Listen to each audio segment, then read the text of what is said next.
buenas tardes a las personas que nos siguen desde sus casas a través de nuestra plataforma en YouTube. Deseamos que en esta tarde el Señor sea glorificado y que su palabra también sea glorificada y corra sin ningún estorbo.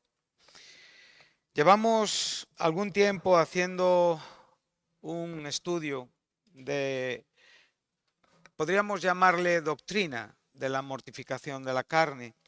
O sea, en una manera más sencilla, aquello que es la victoria en el combate espiritual que cada creyente vive cada día durante su vida terrena. Hemos juntos aprendido, hemos desarrollado este versículo juntamente con otros textos. Si os acordáis, hicimos un paralelo con el capítulo 3 de Colosenses, en el verso 5, donde ahí Pablo venía a enseñarnos exactamente lo mismo que tenemos en el capítulo 8 de Romanos, en el verso 13, donde dice que hagas morir todo lo terrenal que hay o que se levanta en ti. También vimos que el apóstol Pablo enseñaba a los Gálatas usando otro verbo, el verbo crucificar. Gálatas 5, verso 24, dice que los que son de Cristo, o sea, aquellos que realmente pertenecen a Cristo por haber sido redimidos, comprados, salvados, aquellos que tienen ese sello legítimo de filiación con el Dios Padre a través de la obra del Dios Hijo, dice que han crucificado con Cristo sus deseos y sus pasiones. Por lo tanto, de nuevo ahí podemos ver que la obra de salvación, que es una obra única, una obra consolidada y que en ningún momento necesita de ningún aditivo o añadidura en cuanto a una idea espiritual, es evidenciada en una vida espiritual que manifiesta que el verdadero creyente, que el verdadero cristiano es aquel que muestra una victoria constante en las pasiones interiores que batallan dentro de su alma. Pudimos ver en el verso 13, capítulo 8 de Romanos de nuevo, que el texto reza así o dice así o nos habla así el apóstol Pablo. Dice, si vivimos conforme a la carne, moriremos. Mas si hacemos morir las obras de la carne por el Espíritu, viviremos. Y recordamos que habíamos abierto algunos detalles importantes a la hora de hacer un estudio gramático, exegético, técnico de ese versículo. Y si recordáis, veíamos esos dos sís, es una conjunción que en ese momento está haciéndonos una idea condicional en cuanto al hecho y la consecuencia del hecho, ¿no? Esos dos sí, uno está relacionado con vivir conforme a la carne y otro está relacionado con hacer morir las obras de la carne por medio del Espíritu Santo. Veíamos que en ese desglose, en esa descomposición del texto, podíamos hablar de si vivimos conforme a la carne, moriremos, y si hacemos morir esas obras por el Espíritu, que sería otro punto, ese punto definitivo sería viviremos. Los dos verbos morir aquí, en castellano para nosotros nos están diciendo lo mismo, pero son dos verbos diferentes en el original.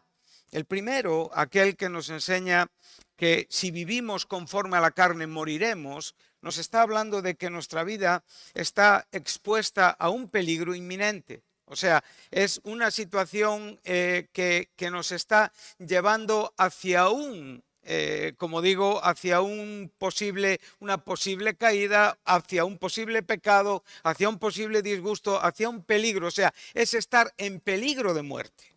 O sea, es lo que nos enseña ese primer verbo que nos habla de vivir conforme a la carne. O sea, si vivimos conforme a la carne, estamos en peligro de muerte. ¿Por qué? Porque la paga del pecado siempre es muerte. Y por lo tanto, el pecado y la muerte son compañeros constantes en la teología bíblica.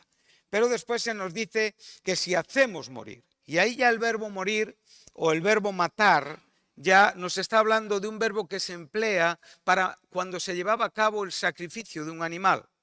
O sea, ahí ya no hay fuerza en el animal. Al animal se le quitaba toda la fuerza, todo el vigor a través de la muerte. Por lo tanto, ahí la idea es matar, es realmente morir. ¿Y por qué podemos matar y morir? Evidentemente porque estamos vinculados con la obra de Cristo en la cruz. Y para nosotros no es un problema. No nos hace una confusión ni nos hace una mezcla, no, la entendemos perfectamente. Ahí fuimos salvos y como resultado de esa obra nosotros vivimos en y por el Espíritu, caminamos en el Espíritu y hacemos morir las obras de la carne, evitando siempre los riesgos del pecado que todavía son posibles en nosotros porque en nosotros todavía hay intenciones carnales. Entonces pudimos ver esto con claridad en el lado técnico, pero también a la vez pudimos ver ejemplos escriturales. Pudimos ver, por ejemplo, el ejemplo de Saúl, de ver cómo ese hombre que inició la vida en un llamamiento santo, en una unción divina, con unas señales inequívocas de que Dios estaba con él y que le llamaba aquello a lo que fue comisionado, sin entrar en prejuicios teológicos, ¿verdad? Porque creo que uno de los principales errores que podemos cometer es frenar ciertos entendimientos que nos llevan a más cuando nosotros nos quedamos parados desde nuestro propio prejuicio personal. Hay que dejar que el Señor ensanche nuestros corazones. Creo que vivimos tiempos donde si no damos salida a la teología que estudiamos, que leemos, que oímos, que predicamos, se va a hacer un embudo, se va a hacer un tapón en nuestras vidas que nos va a impedir disfrutar del cristianismo. No somos llamados a llenar nuestra mente de ideas. No somos llamados aquí. A veces hay personas que tienen serias dificultades por su propia dificultad intelectual. Y a veces hay conceptos, palabras que están muy lejos de su propio diccionario habitual y ahí se cansan, desmayan, no se animan. ¿Por qué? Porque no están entendiendo la obra del Espíritu Santo. Piensan que el cristianismo depende de lo que ellos entiendan. Y es verdad, es lo que tú entiendas, pero es una gracia de Dios que tiene la capacidad y el poder de hacerte entender. Y esto hace que no haya diferencias para Dios. Dios puede hacer lo que quiera con quien quiera, independientemente de su capacidad. Por lo tanto, los frenos o los palos a la rueda los ponemos nosotros. Por otro lado, tenemos aquellos que creyendo que viven en una sed, lo que están buscando es un constante estudio, pero para la propia satisfacción carnal, religiosa. Y si no son capaces de hacer funcionar lo que Dios está trayendo a sus propias vidas y ponerlo en práctica, son talentos que están enterrados. Entonces, esto tampoco es lo mejor. Entonces necesitamos, como digo, que la teología que estamos recibiendo, que la enseñanza que estamos recibiendo, abra nuestros ojos hacia el objeto, hacia la meta, hacia la gloria, hacia Cristo, hacia Dios, por la obra, por la acción, por el constante beneficio del Espíritu Santo. Y tú tienes, como yo, que saber distinguir en ti. Tú si estás ante una palabra y estás pensando en las musarañas, en tu vida, en qué vas a hacer el domingo, en la chica que te... Entonces, claramente sabes que tú no estás recibiendo nada espiritualmente. Estás ahí sentado dando fuerza a tu carne.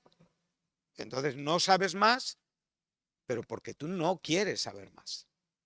Y por otro lado está aquella actitud que siempre nos va a llevar a saber más, y es que después de una reunión tenemos que salir con unos ojos más abiertos, con un corazón más latente, con un deseo más claro, y que realmente vemos que de ayer a hoy hemos mejorado, de hace una hora a después de esta hora hemos mejorado. ¿Por qué? Porque somos inquietos, porque estamos vivos, porque tenemos un deseo. Esto es lo que aquí nos está enseñando el apóstol Pablo. Entonces podemos ver como también a través del ejemplo de Saúl hemos aprendido que una persona puede torcer su vida y no darse cuenta del engaño del pecado.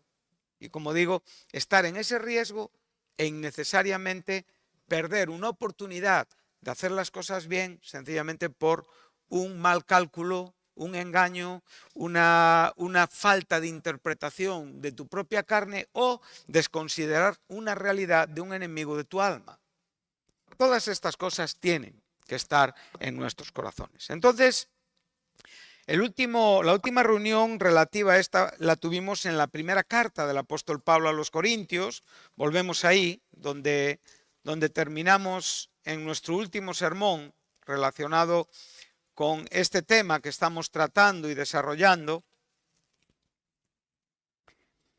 Entonces veíamos en los versículos 24 al 27, que ahí teníamos un ejemplo maravilloso en el que Pablo está dándonos la misma idea que estamos estudiando, ¿verdad? Y como digo, libres de nuestros propios prejuicios, vamos a tratar de que la palabra de Dios nos bendiga y nos añada aquello que posiblemente hoy necesitemos todos, yo y cada uno de los que estamos aquí. Bueno, Pablo, después de tratar de demostrar la importancia de su apostolado, tratar de estar advirtiendo acerca de las maneras inadecuadas del cristianismo a la iglesia de Corinto, él ahora les hace una pregunta en el verso 24. Dice, ¿no sabéis?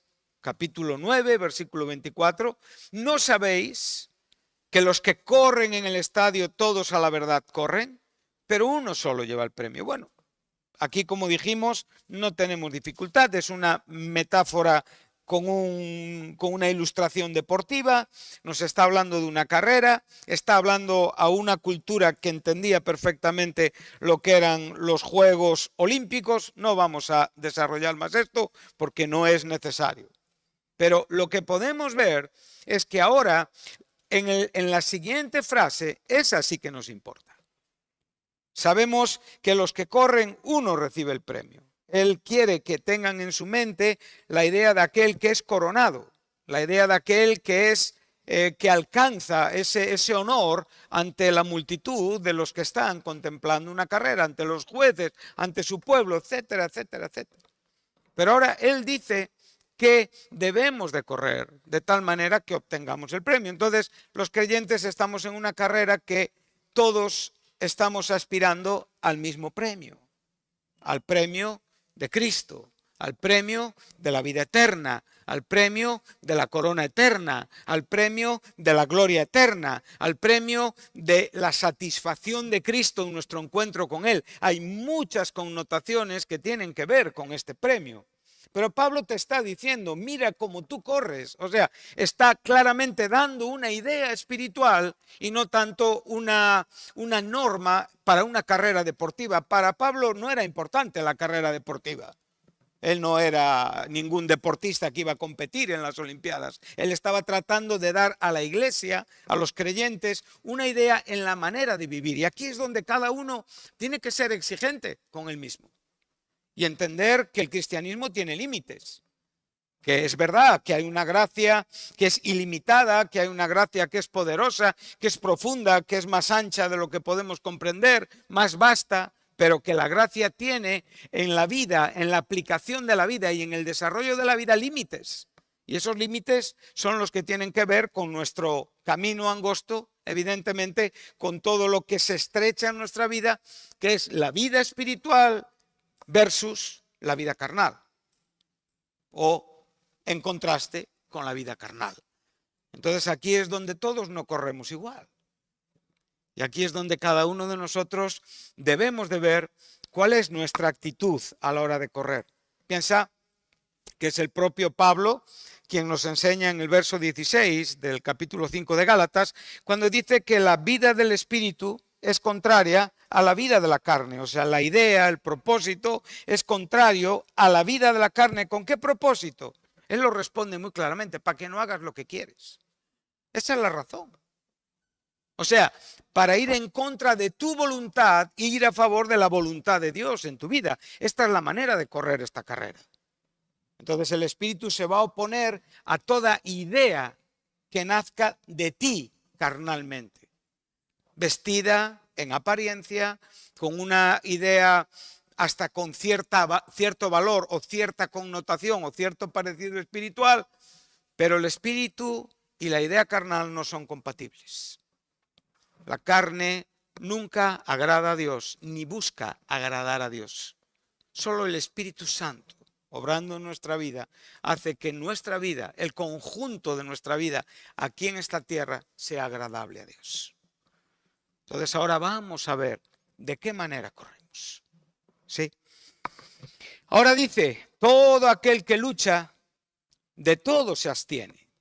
Aquí ahora nos ha pasado de la carrera y, como hemos dicho, está hablándonos de cualquier modalidad deportiva donde hay una batalla, hay una competición por obtener el premio. Y tú, en tu deseo de obtener el premio, eres capaz de privar tu vida de aquellas cosas que están en contra de los principios espirituales de la palabra. Y aquí cada uno tiene que ser honesto y tiene que ser honrado. Aquí cada uno en cada momento de la vida sabe lo que agrada a Dios y lo que no agrada a Dios. Y es una apuesta a favor del espíritu o a favor de la carne. Si tú empiezas a dar rienda suelta a lo terrenal en ti, la velocidad que tú vas a alcanzar es una velocidad imparable hacia el tropiezo, hacia la caída. Por supuesto que no vas a poder evitar, es inevitable. O sea, el charco con las algarrobas vas a tener que comerlas para darte cuenta de que lo que estás haciendo no está bien. Dios no permite ilegalidad en el cristianismo.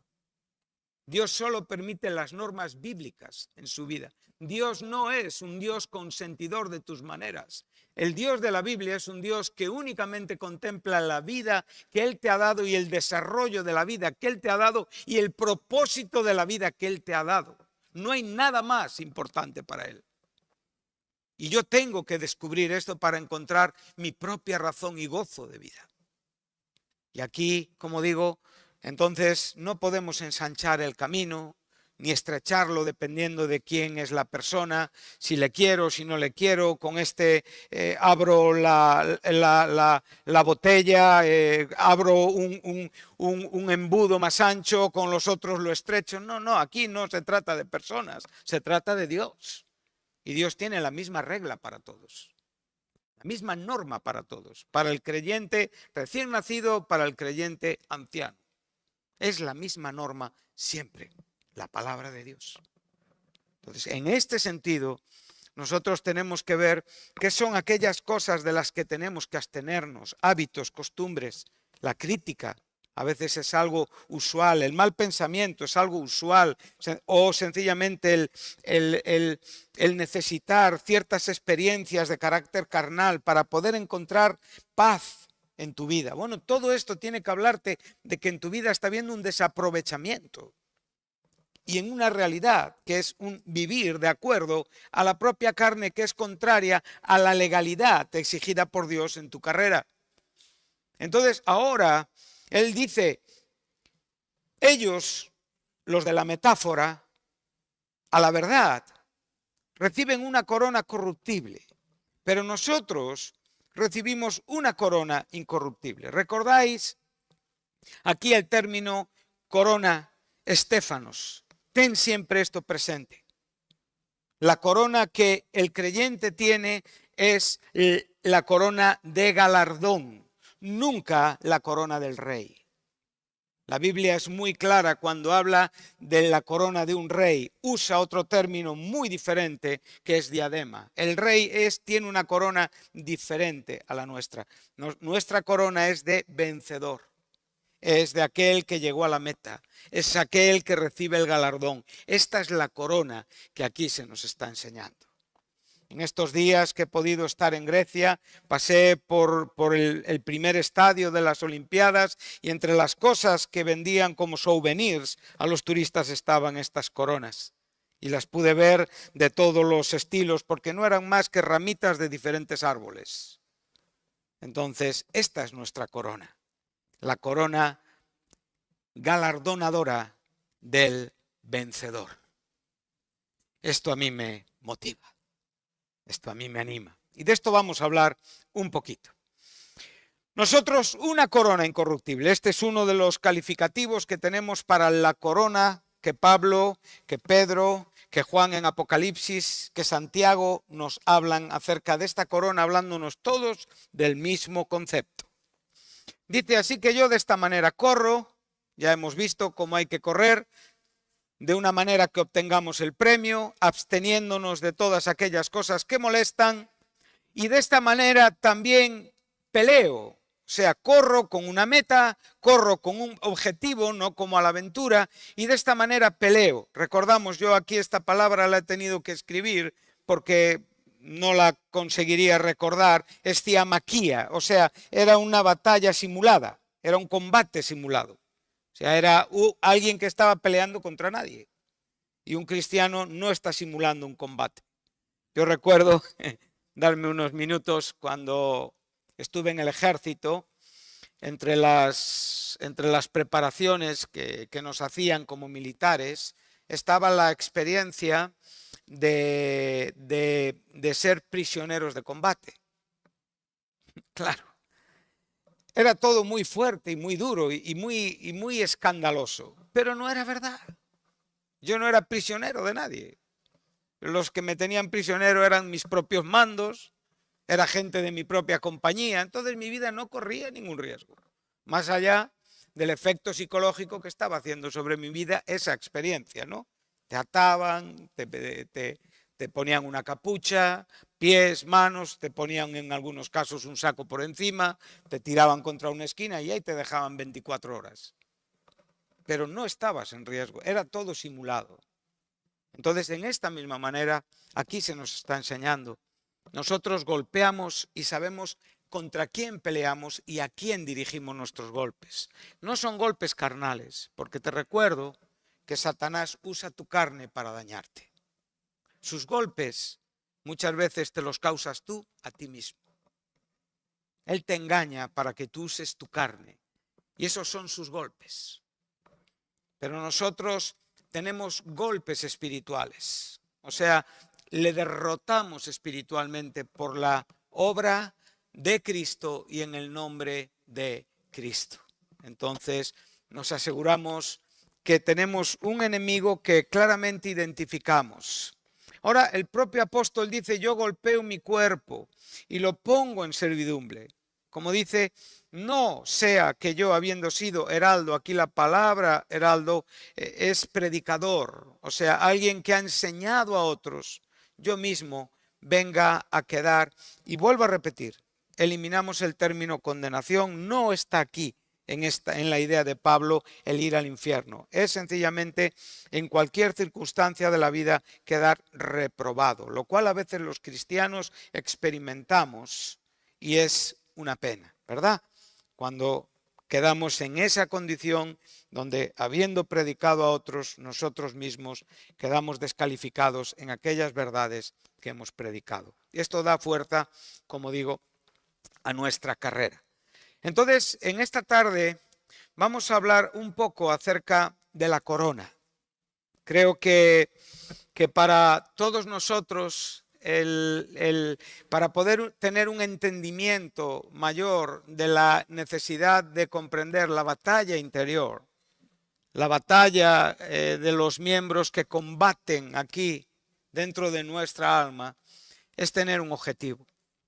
Cuando una persona no tiene un objetivo, no puede combatir. O sea, realmente no hay una razón para pelear, no hay una razón para hacer ningún esfuerzo. O sea, el propio Jesús nos enseña que cuando nosotros vayamos a construir una torre, eso es un objetivo, ¿sí?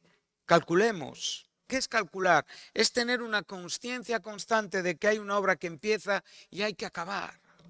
Hay que llegar a la meta. O cuando vas en batalla contra un rey, vuelves a tener otra idea de un objetivo, un enemigo que viene contra ti. Tú tienes que calcular tus fuerzas. Tú tienes que calcular tus medios, tus posibilidades y en qué manera tú puedes presentar esta batalla o sencillamente renunciar a ella porque la derrota después trae vergüenza. Entonces, cuando estamos hablando de estas cosas, tenemos que entender que tu cristianismo, mi cristianismo, El crecimiento, la madurez, la gloria, el entendimiento no depende de los conceptos teológicos que tú asimiles en tu mente. No depende de los esfuerzos humanos que tú hagas cada día. Depende únicamente de que tu objetivo sea Cristo y la gloria de Cristo. Esto es la única motivación que un cristiano tiene que tener. Y cuando un cristiano abre los ojos y descubre esta verdad, entonces la batalla, el conflicto, la mortificación de la carne se vuelve un gusto. Se vuelve un placer, se vuelve un gozo, se vuelve un entendimiento. Nos damos cuenta de que no tiene valor lo que estamos mortificando. O sea, no tiene ningún aprecio. Es más, lo hago y lo hago entendido. Entonces, ¿por qué? Porque el objetivo es lo que hace que mi vida se mantenga activa y viva. ¿El objetivo qué es? El objetivo es Dios. El objetivo, ¿quién es? El objetivo es Cristo. ¿El objetivo qué es? El objetivo es la corona. La corona. Entonces, vamos a ver que en el Nuevo Testamento contamos esta corona que hemos puesto aquí, es la misma, como os he dicho. Esta es la corona incorruptible. Después tenemos en la segunda carta de Timoteo 4:8, anotarlo solamente, la corona de justicia. Después tenemos en la primera carta de Pedro, capítulo 5, versículo 4, la corona inmarcesible. Después tenemos en Santiago 1, versículo 12 y Apocalipsis 2, versículo 10, la corona de vida. Y en Primera Tesalonicenses, capítulo 2, verso 19, la corona de gozo. Vamos a estar en algunos de estos versículos, pero antes de estar en estos versículos, me gustaría que pudiéramos tener un entendimiento bíblico acerca de lo que representa y significa la corona. ¿Qué es la corona? La corona, como hemos dicho, es el galardón del vencedor. Es el final de tu vida terrenal y es el comienzo de tu vida glorificada. Es el momento en el que tú realmente recibes no solamente la nueva vida en Cristo Jesús, no la que vives aquí, que ya tienes por fe. Yo sé que tenemos por fe.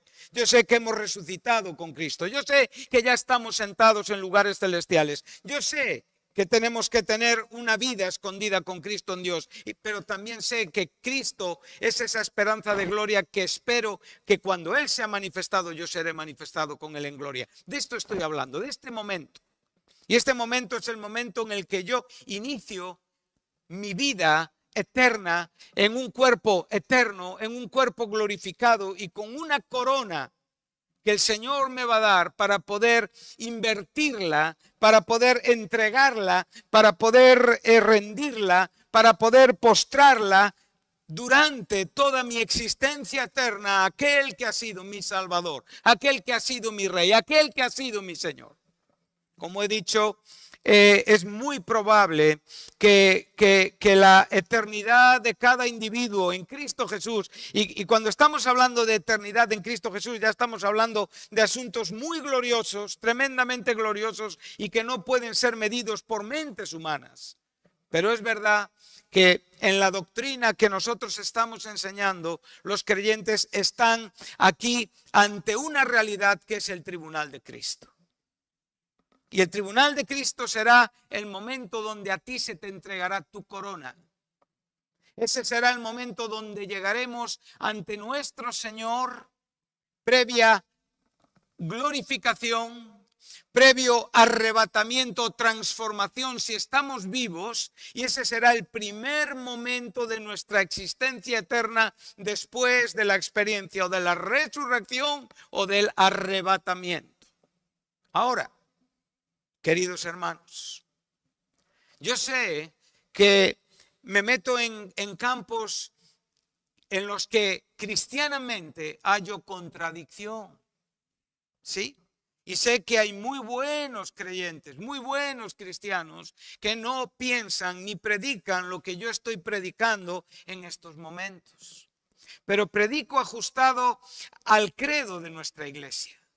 Predico ajustado a aquello en lo que creemos y que hemos declarado, y que cada uno de nosotros tenemos el credo, nuestra declaración de fe. Y ante esto estoy totalmente en consonancia y totalmente correcto en lo que enseñamos en nuestra declaración de fe. Sé que hay cristianos, hermanos en la fe, a quienes tenemos y debemos de respetar, que no piensan ni tienen un entendimiento premilenial como tenemos en nuestra iglesia. Ellos creen amilenialmente. Sencillamente no creen en el milenio. Sencillamente el milenio no es más que un asunto de carácter simbólico o figurado. No hay tal milenio. Y sé que también hay creyentes muy cercanos a la postura amilenial. Agustín fue el primer amilenial, que creen sencillamente que el regreso de Jesucristo pone final al milenio. Esa es la postura postmilenial. O sea, estamos en el milenio. Estamos yendo hacia una situación mejor donde Cristo vendrá para juzgar el mundo y dar lugar a la existencia eterna. Pero en nuestra iglesia no tenemos esta doctrina así. Yo no sé tú, hermano, pero en esta iglesia no. Y aquellos que me están escuchando, estoy siendo honesto y honrado con la creencia de nuestra iglesia. Entonces nosotros tenemos una posición premilenial. ¿Qué creemos? Que Jesucristo inaugura el milenio. Que la venida de Cristo pone el principio del milenio, y que el milenio es literal. Y que son 1000 años literales. Y que después de ese milenio habrá una resurrección posterior ante un trono blanco, donde habrá un juicio definitivo y final a las naciones, como también a Satanás y a todas sus ángeles. Entonces, nuestra posición la tenemos que ver desde esta perspectiva. Creemos en un milenio literal. ¿Por qué? Porque para poder, como digo, deshacer esta idea, entonces tenemos que espiritualizar muchísimos textos de la Biblia. Pero no podemos espiritualizarlos, porque si los vemos honradamente, vemos que hay una literalidad en la profecía y en el cumplimiento de la profecía y en lo que la propia profecía explica. Jesucristo vendrá a este mundo, Jesucristo se sentará a reinar en el trono de David durante 1000 años para después reinar eternamente en ese trono, en el estado eterno, pero habrá 1000 años donde Cristo reinará en esta tierra. Y hoy no es el momento, como digo, de desarrollar, ya lo hemos hecho otras veces. Entonces, también nuestra doctrina, nuestro credo enseña que nosotros creemos en un rapto. O sea, ¿qué diferencia tenemos con una persona que es amilenial o postmilenial? Ellos, y digo, nuestros hermanos, a los cuales respeto con todo mi corazón, creen que Cristo viene por segunda vez y viene a juzgar al mundo, y ahí se produce todo. El juicio, la resurrección y la entrada al estado eterno. ¿Sí? Pero nosotros, o yo, voy a decir yo, creo que la segunda venida de Cristo no va a venir 2 veces a este mundo. Esto no lo cree, como digo, un pretribulacionista o un mid-tribulacionista, o incluso esos post-tribulacionistas que creen en el rapto. Esto es importante, ¿eh? Aquí hay que hacer una diferencia. Hay hermanos que creen en el rapto al principio de la semana 70 o al principio de los últimos 7 años, en el medio o incluso al final, pero hay un rapto.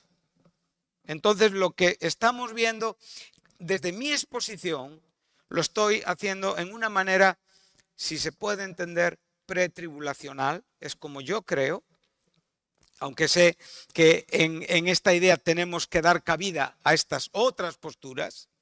Entonces, en esta idea pretribulacional, creemos que la venida de Jesucristo a este mundo es una, pero en 2 fases.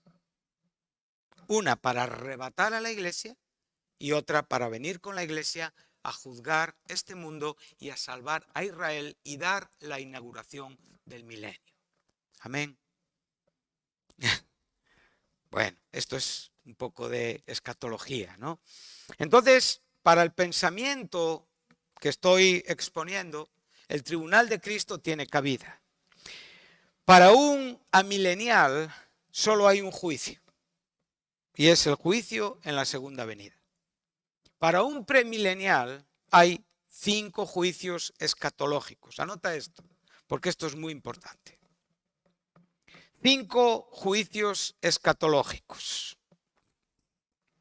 Estos 5 juicios escatológicos, uno es el tribunal de Cristo, que es el que queremos desarrollar un poquitín en esta tarde en relación con la corona.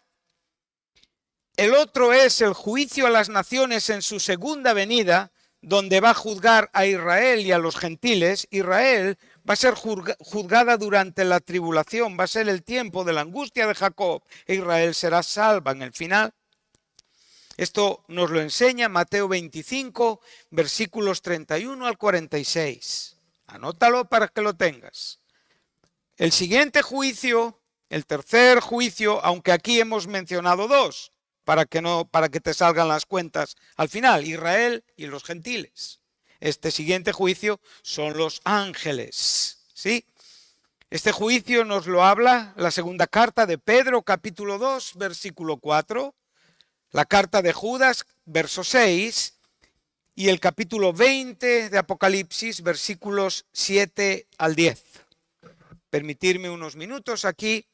Estamos viendo que este juicio a los ángeles y a Satanás y a todo el plantel que él tiene es llevado a cabo al final del milenio, ¿sí? Entonces, en ese sentido, nosotros entendemos que tenemos un poco de dificultad, porque la Biblia nos habla de ángeles que están activos en la atmósfera, ¿sí? En las regiones celestes, en nuestra atmósfera inmediata, con Satanás. Pero también hay ángeles que están en el Tártaros, que están, o sea, en el abismo y que están ahí. Y que curiosamente también en el tiempo de la tribulación esos ángeles también serán sueltos, demonios. Vamos a calificarles como ángeles malos, demonios. Ángel, el término ángel hoy únicamente se puede atribuir a los ministros, que son aquellos que obran a favor de los que vamos a heredar la salvación. Entonces a esto le vamos a dar este título. Entonces hay ciertas cositas que no vamos a poder explicar porque tampoco la palabra de Dios las explica. Pero el juicio a los ángeles, como bien nos enseña el capítulo 20 de Apocalipsis, va a ser al final del milenio. Y el siguiente juicio es el juicio ante el gran trono blanco, que es Apocalipsis 20 en el verso 11. Ahí tenemos los 2 juicios seguidos, el de los ángeles, el de Satanás en su último intento de llevar a cabo esa rebelión de la humanidad milenial, ¿sí? Y evidentemente los impíos, porque la primera resurrección ya ha sucedido y por lo tanto los santos ya están en la presencia del Señor. Entonces, ese primer juicio escatológico es ¿cuál? El tribunal de Cristo. Y según lo que estamos enseñando, este tribunal está relacionado con la recompensa o con la corona. Ahora, hay 2 juicios más que ya han sido. Y esos son juicios que no les podemos llamar escatológicos. Escatológicos, para aquel que no entiende esta palabra, son los juicios que están en el futuro, en los últimos tiempos, ¿sí? Entonces, los juicios generales o normales son el de Satanás en la cruz del Calvario, el príncipe de este mundo es juzgado, y el pecado. El pecado en toda su afección al ser humano, en cuanto a la culpabilidad, en cuanto al poder y en cuanto a la mancha. Esto ya ha sido juzgado por Cristo en la cruz del Calvario. Entonces tiene muchos juicios la Biblia, ¿verdad? Y ahí están todos para poder entenderlos y disfrutar de ellos. Vamos a abrir nuestras Biblias ahora ya en lo que tenemos por delante, que es el tribunal de Cristo, y vamos a, como digo, a ir en el tiempo que nos queda. Es la segunda carta a los Corintios, capítulo 5. Este será el primer contexto. El segundo contexto lo tendremos en Romanos 14, 9 y 10. Y después tenemos dos contextos adicionales que también son importantes, ¿sí? Que es capítulo 3 de la primera carta a los Corintios, verso 13, y capítulo 4 de la primera carta a los Corintios, verso 5, donde podemos ver que la idea de la fidelidad premiada está presente en todo lo que aquí se nos está enseñando. Bueno, Pablo nos está enseñando a correr. Pablo nos está enseñando las normas de la carrera. Pablo nos está incentivando con el objetivo de la carrera. Pablo tiene en mente, su pensamiento es final. Él no está pensando en el tiempo, en lo que realmente es el momento presente únicamente. Para él el momento presente tiene que ver con el momento final. Ese durante para Pablo no tiene más sentido que el momento final. Entonces, este momento final es tener un pensamiento escatológico. Y el creyente tiene que tener constantemente un pensamiento de este carácter. ¿En qué sentido? En el sentido del premio. Porque el premio ¿a dónde te lleva? El premio te lleva a la resurrección. Y el premio te lleva a un momento y a un tiempo que todavía está por venir. Los santos no han resucitado. Los santos de todos los tiempos han muerto. Y los santos están en la presencia de Dios. Están ahí en la presencia del Señor. Están disfrutando de su paz. Están disfrutando de su presencia. Están disfrutando de un estado perfecto. Pero están esperando la resurrección de todos los santos. Y eso se llevará a cabo primero cuando Cristo venga por la iglesia. Ahí la iglesia será arrebatada y los santos que han pertenecido a la iglesia serán resucitados. Posteriormente resucitarán los santos del Antiguo Testamento, aquellos que fueron perfeccionados exactamente igual que nosotros en base a la misma justicia que Cristo Jesús, como enseña Hebreos 11 en sus últimos versículos. Y al final, los últimos serán los santos de la tribulación. ¿Recordáis las bodas del Cordero? Las bodas del Cordero es el casamiento de la esposa. ¿Quién es la esposa? La iglesia. Con el novio. ¿Quién es el novio? Cristo. ¿Pero a dónde van la novia y el novio? A las cenas de la boda del Cordero. ¿Qué son las cenas de la boda del Cordero? Es la eternidad en toda su plenitud. Es los santos del Antiguo Testamento, la novia que es la iglesia y todos esos mártires que fueron resucitados durante la tribulación. ¿Te puedes imaginar esto? Si tú vives pensando en esto, ¿tú crees que tu vida va a ser mediocre? ¿Tú crees que vas a estar dormido escuchando estas verdades? ¿Tú crees que esto te va a aburrir? Esto es como una botella de agua a un corredor sediento. Entonces ahí es donde cada uno tiene que ver con qué estoy yo conectado. ¿Hacia dónde estoy yo mirando? ¿Para qué estoy viviendo? ¿Por quién yo vivo? ¿Para qué estoy en la iglesia? Hermano, vive con este pensamiento, pero este pensamiento tiene que tener un efecto comunitario, tiene que tener un efecto en otros. No puedes volverte un autista con tu vida en una esquina, lleno de teología, contemplando, sí, eso es maravilloso, es como quien vive en una película en el cine durante 24 horas al día, está viendo constantemente, pero esto tiene que ser aplicado, desarrollado, vivido. Entonces lo que sale de nuestros corazones entra en contacto con lo que sale de los corazones de nuestros hermanos y ahí hay una compatibilidad, ahí hay una complementación y ahí el Señor nos va bendiciendo. Lo que te falta en el Señor es lo que no estás recibiendo en la iglesia y no entiendes en la iglesia y no disciernes el cuerpo de Cristo y por eso vives como vives, totalmente apartado, porque no ves el objeto. ¿Por qué no ves que hay una carrera comunitaria común, personal, pero de todos? Y esto a mí me anima. Esto me lleva hacia ti, porque primeramente me lleva al Señor. Esto es lo que estamos hablando. Entonces, vamos a leer estos versículos. Pablo dice al final en el versículo 10, podemos leerlo en el 9, podríamos leer todo, porque todo es tan bueno, pero ya para ir terminando nuestra clase hoy. En la próxima clase continuaremos un poquito acerca de esto, que son las coronas. Dice así: pero confiamos, verso 8, y más quisiéramos estar ausentes del cuerpo. Esto es un texto muy definitivo para saber dónde están aquellos que murieron o durmieron en el Señor. Aquellos que están ausentes del cuerpo y han creído en Cristo están presentes en el Señor, o sea, están en la presencia de Dios, esperando la resurrección de sus cuerpos glorificados. Wow. Por lo tanto,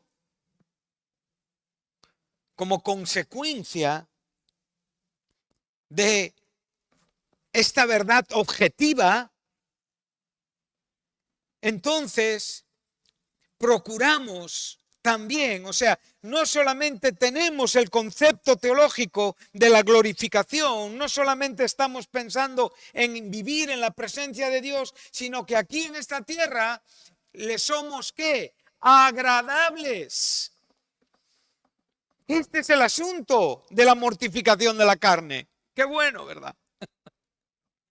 Si tú lo quieres ver como una actitud en la que tú estás privándote de lo que quieres vivir, te están quitando la existencia, están ahogando tu cuello, no te permiten respirar. ¿Qué cristianismo es este? Tú no estamos entendiendo nada. No hay nada más maravilloso que crecer espiritualmente. Porque eres libre, empiezas a experimentar la libertad a la cual fuiste llamado. ¿Qué enseña Pablo a los Gálatas? A libertad has sido llamado. Pero ¿para qué quieres esta libertad? No como una ocasión para la carne. ¿No dice esto Pablo a los Gálatas? Antes sirves en amor. ¿Por qué? Porque tienes un objeto y eres agradable. Jesús dijo: yo siempre le soy agradable. Y tú tienes que desear ser siempre agradable. No debes de pensar que eres humano y que vas a fallar y que todos pecamos. Todas estas historias que nos llevan a una línea de vida bastante baja. Tú debes de decir: yo voy a serle agradable. Y cada momento de tu vida es una oportunidad para serle agradable. Que tu gentileza sea conocida por todos los hombres, tu amabilidad, tu corazón, tu cariño, tu preocupación. No vas a poder satisfacer a todos, no vas a poder hacer que todos se sientan bien. A veces vas a actuar y otros van a ver tu actuación y hasta se van a enfadar porque tú no van a ver el bien que haces a otros, van a ver el bien que no le haces a ellos. Pero esto no es importante. Tú tienes que hacer el bien sin desmayar. Y hasta donde tú puedes, hasta donde tú entiendes, hasta donde tú llegas, sé agradable. Mide tus respuestas, controla tu mirada, doblega tu pensamiento. Haz que tu corazón se doblegue a la idea del Espíritu Santo. Piensa en lo mejor para los demás. Preocúpate cuando estás cerca de hermanos y tu mente es crítica. Entristécete porque el Espíritu Santo está triste en ti. Y si Él se entristece, tú no. Qué extraño, ¿verdad? No nos entristece muchas veces la vida de personas cercanas que nos preocupan, ¿verdad? Si mi hermano, mi hijo, mi hija, mi esposa está triste, yo estoy triste. Bueno, pues más que todo esto debe de preocuparte que el Espíritu Santo esté triste en ti. séle agradable. Eso va a hacerte muy feliz. Eso va a hacer que tu vida tenga propósito, que claramente estés avanzando, que estés creciendo, que estés realmente aumentando cada día tu capacidad de discernimiento cognitiva, de entendimiento espiritual, que empieces a ser una persona que se distingue por ser alguien entendido.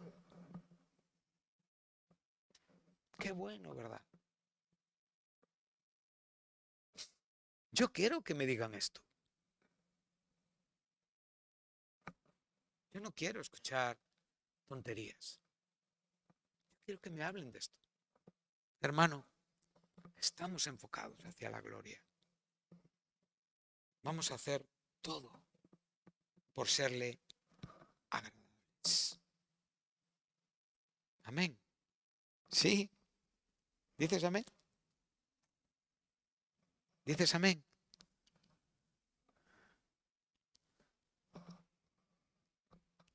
Que digas aquí dentro y que el Señor diga qué sincero es ese hombre.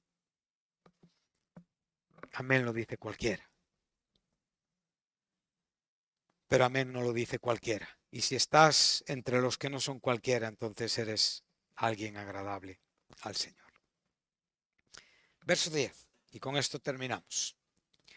Porque es necesario que todos nosotros comparezcamos ante este tribunal de Cristo. Ahí sabemos el término es bema o bema, depende del acento como en el idioma original. Y sabemos que esto no es para sentencia, no es para condenación, no es para juzgar nuestra vida. Ya Cristo fue juzgado en la cruz. Ya nuestros pecados fueron juzgados en Cristo en la cruz. Esto es para que nos presentemos con lo que cada uno haya hecho en esta vida. De esto estamos hablando. Este es el momento de recibir tu corona. Si quieres saber desde nuestra idea bíblica en qué momento recibiremos la corona, Pablo te está diciendo, este es el momento.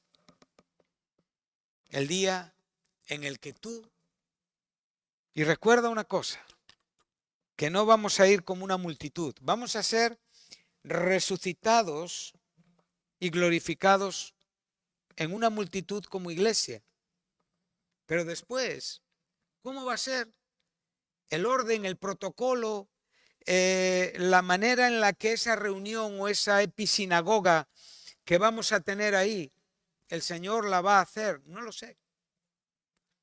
Pero lo que sí sé es lo que Pablo enseña inspirado por Dios. Y en esto no tengo dudas. Es que tú vas a ir solo ante la presencia de Cristo. No vamos a ir todos juntos. Vamos a ir todos juntos, la iglesia, pero después cada uno se presentará ante el Señor.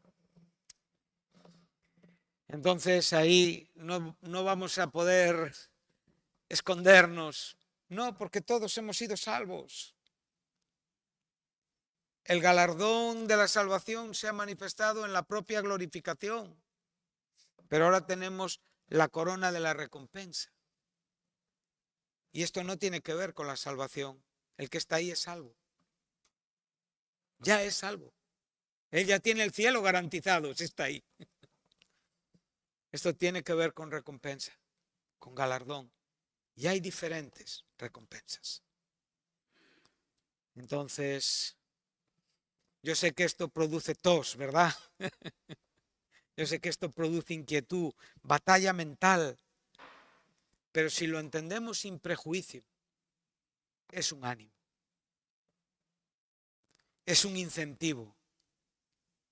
Es, como digo, un atraernos y un dirigirnos hacia una vida que realmente tiene una motivación. Y la motivación es serle agradable. Juntos estudiaremos un poco esto y veremos cuánto enseña la Biblia, si somos honestos y literales y bíblicos con muchos textos. Entonces aquí lo vamos a dejar. Volvemos a repetir. El que llega hasta aquí está en Cristo. El que llega hasta aquí es salvo. El que llega hasta aquí sencillamente se presenta ante su Señor para recibir un galardón de recompensa.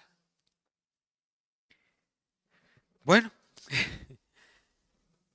piensa cómo corres, abstente con gozo de lo que estorba, corre no a la aventura, corre con un objetivo, pelea no dando golpes al aire, pelea con un claro enemigo a quien golpear y pon tu cuerpo y sujétalo en servidumbre para que tu vida aquí en esta tierra sea de un buen testimonio, de un buen heraldo, un proclamador. Sí, esta es una palabra griega que nos habla de proclamar. De ahí viene también un verbo que es el verbo predicar. Esos heraldos en la propia sociedad, aquí lo estamos hablando en las buenas nuevas, pero en la sociedad de aquel entonces eran aquellas personas que comunicaban noticias buenas al pueblo. Entonces, si somos heraldos, miremos que nosotros no quedemos reprobados, adikimios, descalificados. Amén. Bueno, pues hasta aquí en esta tarde y continuaremos. Muchas gracias. Gracias también a las personas que nos han escuchado. Que Dios os bendiga.